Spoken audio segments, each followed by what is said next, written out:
Hello, welcome to episode 17 of TE Present Teacher. And today we are going to talk about some interesting cognitive science and some theories on it. Specifically, we are going to talk about motivation or motivating students and how we can keep their attention. And for this, we have Ritu today. Hi, Ritu. Hi. So let's just dive right into it, and we are going to talk about some of the cognitive theories around teaching and learning, and how learning happens in the mind, and how as teachers, educators, we can leverage some of the properties or traits of our brain and our mind going forward.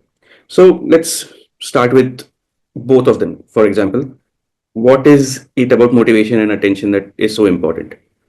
So, both motivation and attention, first off, play an extremely important role in learning. It's very difficult to motivate our brains to learn. Our brains are essentially very lazy organs and they want to work on automatic mode. So, anything that is a habit is very easy to do, but anything that is new, the brains have very little motivation to learn that. But motivation is extremely important for learning to happen. The brain has to want to learn something for it to become learning in our long term memory. So that is one thing. And the other point about attention is that attention is extremely fleeting, but at the same time, attention is important for learning to even begin. And so, a very uh, common phrase that is used is that attention is the gateway to learning, because without attention, learning cannot begin. Yeah, I think that's a great way of putting it. Attention is the gateway to learning. But we'll get to attention in a bit. Let's just delve a little deeper into motivation. And you said that learning or thinking is very difficult, and a brain doesn't like to do difficult things. So, can we just drill down on that a little bit more, and can you explain that? So, like I said, the brain is essentially a lazy organ. It is an energy saving organ, which means that it's going to do everything it can to save energy. When we do something over and over, those processes are saved in our long term memory, and the brain is able to retrieve these, recall these, and use them. If we know something very well, if we know a piece of knowledge very well, it's easy for the brain to recall it because these are connections that have already been made in the brain. These are pathways that are already existing in the brain. And so those are easy to work with. If we know something, we're able to do it easily. We're able to recall it easily because the brain doesn't have to spend too much energy. But as soon as something is new, either we are trying to learn a new process, a new skill, or a new piece of knowledge, that takes energy out of the brain to create connections within it. It is physical energy that a brain has to spend. And that's why learning is also tiring, because we are spending energy trying to learn and remember these things. Forming these new connections is really difficult for the brain because it takes energy and it takes thinking. Right. So, something is difficult for the brain to do, but we have to kind of get the brain to do it, and that is where the motivation part comes in. That, hey, let's motivate our brains to do this difficult task. So let's move to that. Like, how do we motivate the brain? It is not easy to motivate the brain because it is going to essentially want to be lazy. But at the same time, when we think and we think deeply about something and we reach conclusions or we reach understanding, it is a very rewarding process for us. The brain does feel good. We do feel good when that happens. So while the brain refuses to think, it is also a very rewarding process. And so we have to motivate the brain to look forward to that rewarding feeling. And one of the ways to do that is to invoke curiosity. Once our brains feel curious about something, there is going to be higher motivation to figure that out and in the process learn what we are expected to learn. So when we say that the brain needs to be curious, it's not just the curiosity that is going to keep it going, right? The motivation. For example, I think we also need the brain to feel that they are solving something. I mean, those solving, getting that positive feedback that, okay, I'm moving forward. I think that is also important to keep that feedback loop going. That, okay, oh I'm on the way to satisfy my curiosity because I found this part of this entire problem out, and then so I think that is also an important part. I would feel that mm, if something that we give the students as a challenge, as a curiosity challenge, for example, that, hey, why do you think this happens? And if it's too easy, there is no motivation because the brain kind of figures it out very quickly, and there's no positive feedback. And similarly, when I think the challenge is too hard and the brain just doesn't get any of the feedback, the positive feedback that, oh, I'm on my way to solving this, that also, reduces motivation drastically, I feel. In I mean, I would say in everyone, I think it's not just students, but especially so in students. So to keep that motivation up, a teacher has to plan in a way that it's just the right level of challenge for students. And once that problem is solved, and once students solve that problem themselves, the brain releases what we call dopamine, which is a chemical that is released when we exercise, when we eat chocolate, when we do anything gives us satisfaction. And so the aim is to ensure that students do get that release of dopamine by the end of it. And it has to be carefully planned. Every piece of curiosity is not going to lead to that. Right. I think so. That's a great point. So pitch something at a level that there is sustained release, so to speak, of dopamine through the learning process, which will keep the motivation of the students going. Okay, so I think this curiosity bit is great, and the teachers can leverage curiosity to keep students motivated. At the same time, I mean, all students are human beings. There are different things happening. They come with different psychologies. So apart from a teacher being able to leverage curiosity and that being a tool for them, uh, we also need to look at the other side and what kind of students there are, and there may be some factors for the students which would govern their motivation levels, the basal motivation levels. So can we delve into some of those factors? Now, what we need to keep in mind is that this problem of motivation is not something that is going to be solved by a teacher alone in one class. It's important to understand our students in a deeper way and work with them.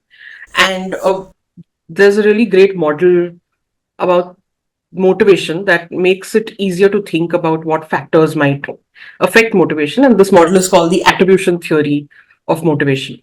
And we basically have to imagine a graph which has a y-axis and an x-axis. And the y-axis talks about two factors, which are stable factors and unstable factors. And the x-axis talks about internal factors and external factors. So if we imagine this quadrant or this graph and think about our students through this lens, it becomes a little easier for us to think about what are some general things that our students are motivated by. So we'll start with one quadrant where a student attributes their success or their failure in any learning to factors that are stable, that remain generally stable, and that are internal. And I'll explain a little bit about what these terms mean. When we say stable, it means that a student believes that there are certain factors which don't change, which will never change over time. And when we talk about internal, that there are certain internal factors, they believe that these factors are attributes of their own personality, of their own abilities. So it's very internal for them. So, for example, an internal factor could be my own ability. I'm not able to learn something. I'm not smart. Or it could all, yeah, I'm not smart enough. That's a very internal thing. I know I grew up thinking that I'm just not good at maths. I'm never going to learn maths. So that's a very internal factor for me. That it is me that's the problem. And another internal factor could be effort. That I just don't put in the effort, or I'm not able to put in that kind of effort to learn this. For example, if a student is in this quadrant of thinking of these factors as stable and internal, they would say something like what we just discussed, that I am just not good at learning maths, I'm just not good at history, or I'm never going to be able to learn chemistry because it's not something I can do. Right. So there's a small difference in the last example that you took and the previous ones. I am not good at this and I will never be. Is the I will never be is the stable part that it's not going to change. Yeah. So I get that. Okay. And then there'll be a different set of students who will attribute their success or their failure to factors again that are stable, that will not change over time, but are external. So it's not about me, it's about the world around me or about circumstances. So these external factors could be something like luck, that no, luck is always against me, the world is always against me. Or it could be something a little more basic, like the difficulty of an exam or a topic or a task that was given to them. So, someone who believes that luck is the factor that drives their success and failure, they would say something like, "Oh, I'm just always unlucky. Um, when it comes to exams, I'm always falling sick, or I'm always just forgetting things, and it's just luck." So they've attributed it to something that's external. It's not in their control at all, and it's always going to be that way. That's why they consider it stable. Or a child might say that, "Oh, the I wasn't able to do well in this exam because the exam was set in such a way. So that task was very difficult, and over we'll see this pattern of the child attributing it to something external. That the paper this time was really tough, or the classroom was too noisy and I wasn't able to do it." So those are stable, internal, stable, external. We just talked about those students.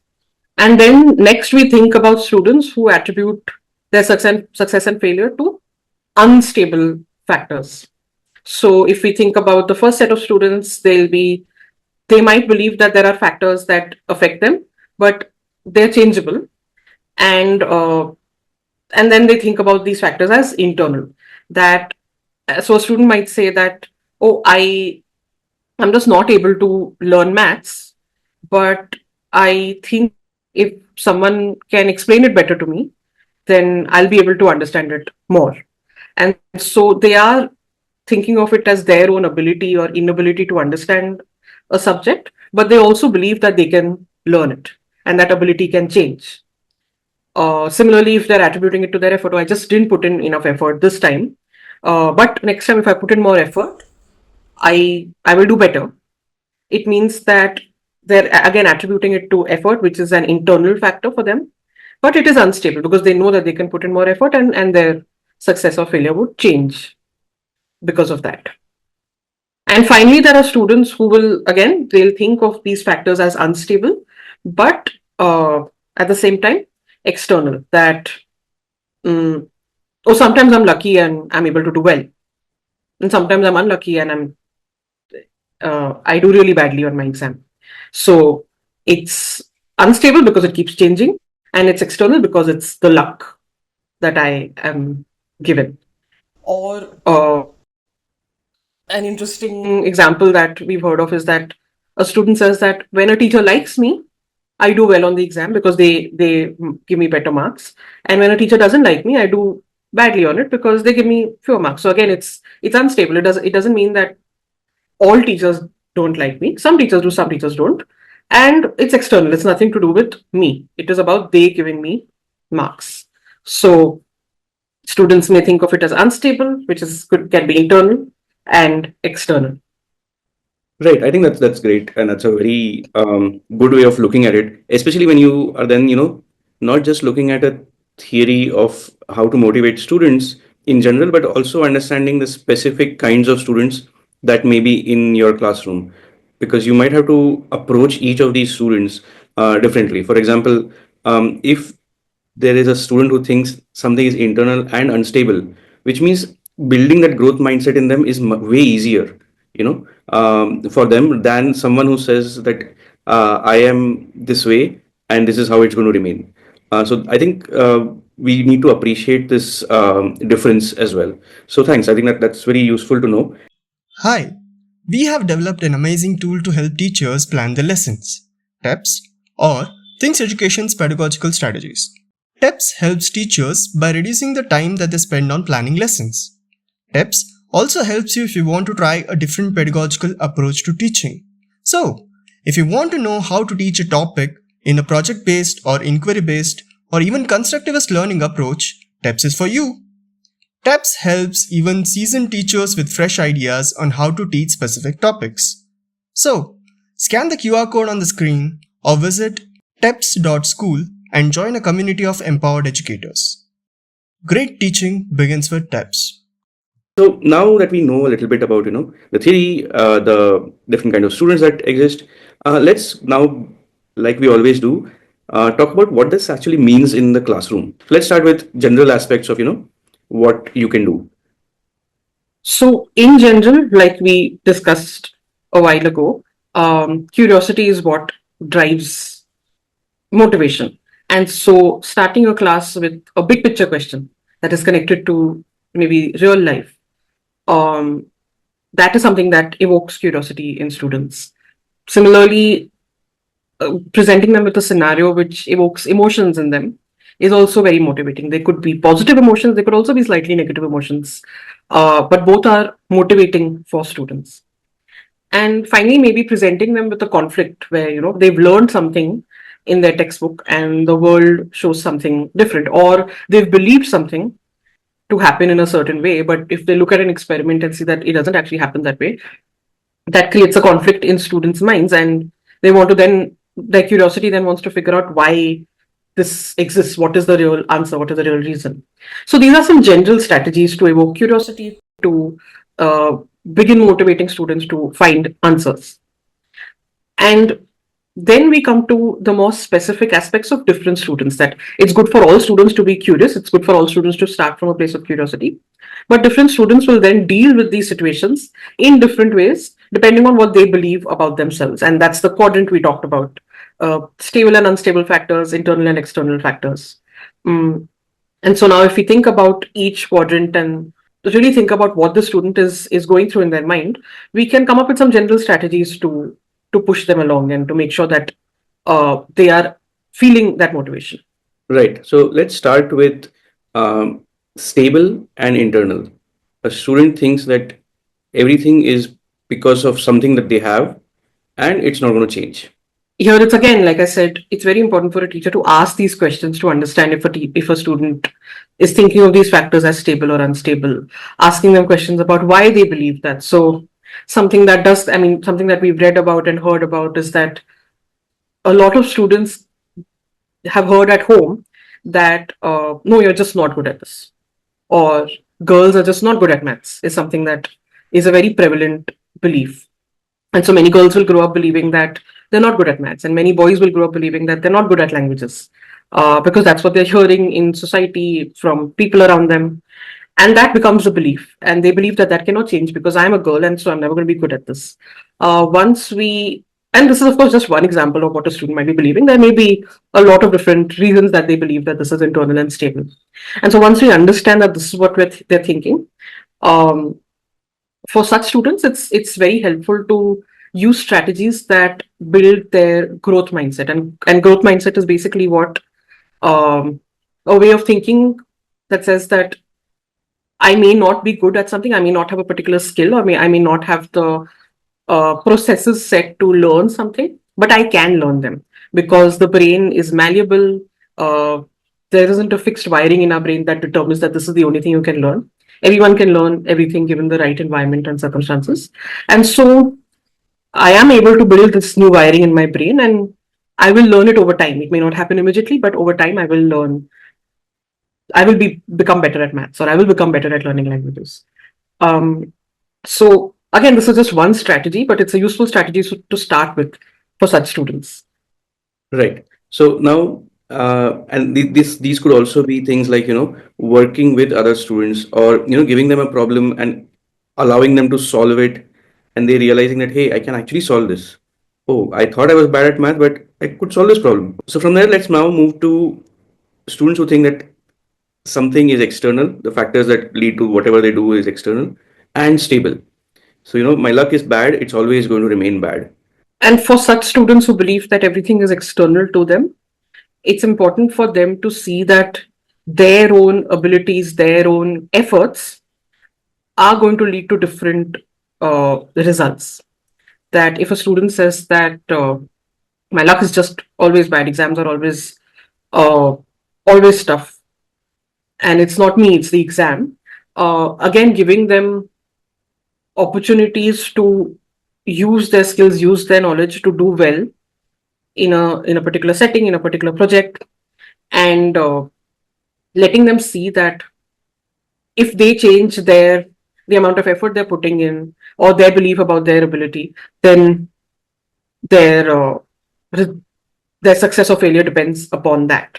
I think that makes a lot of sense, and I think in some ways these are the students who really need the most amount of scaffolding and support, because once you don't feel that it's ever your your issue, and it just stays that way.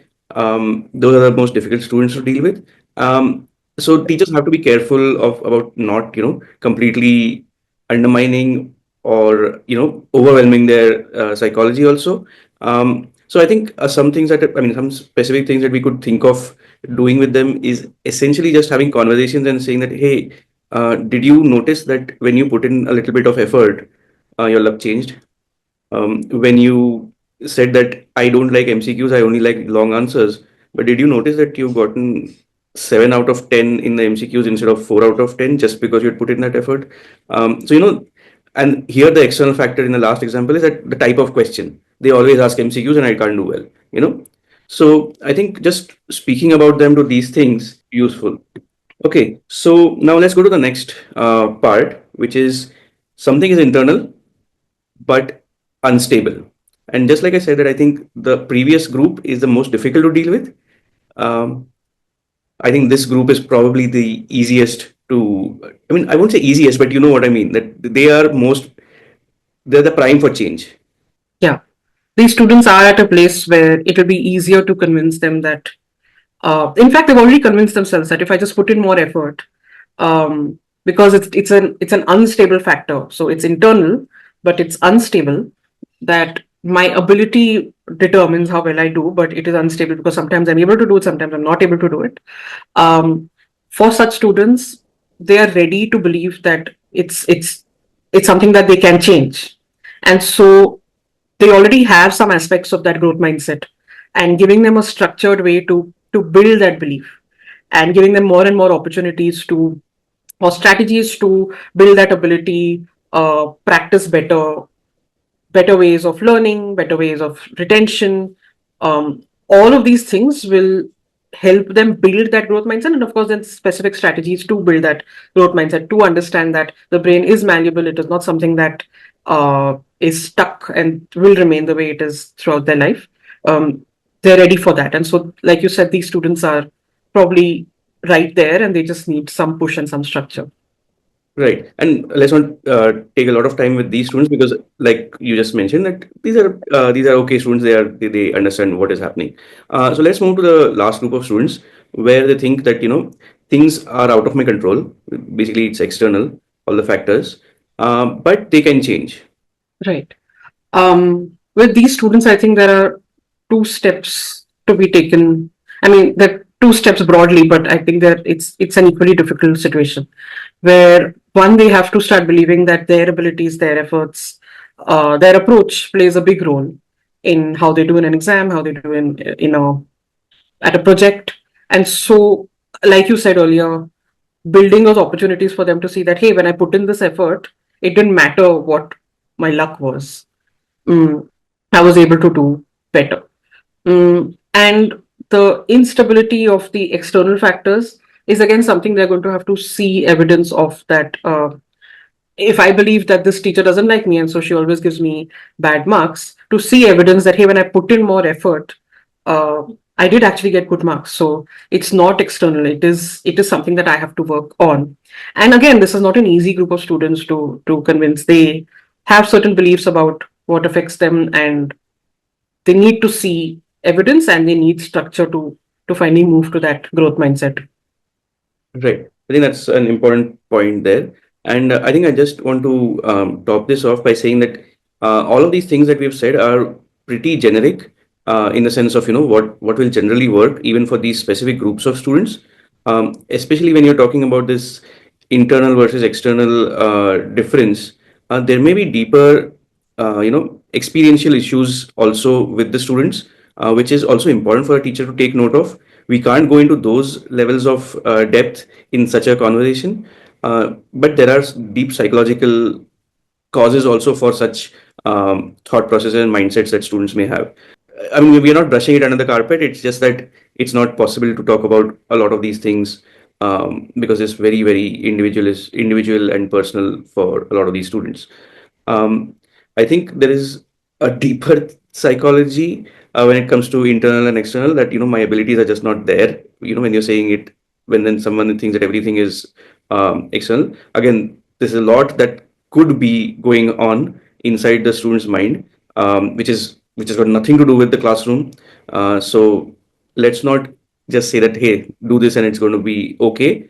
Do this. This might help you to get to that understanding of why, or the cause of why a student is, in one of these quadrants. So on that note, thanks a lot, Ritu. I think this has been extremely useful, and I hope you find it useful. And if you like this video, please like it, subscribe to us, tell your friends, tell your family, tell your entire school about these videos. And I hope to see you again soon. Thanks.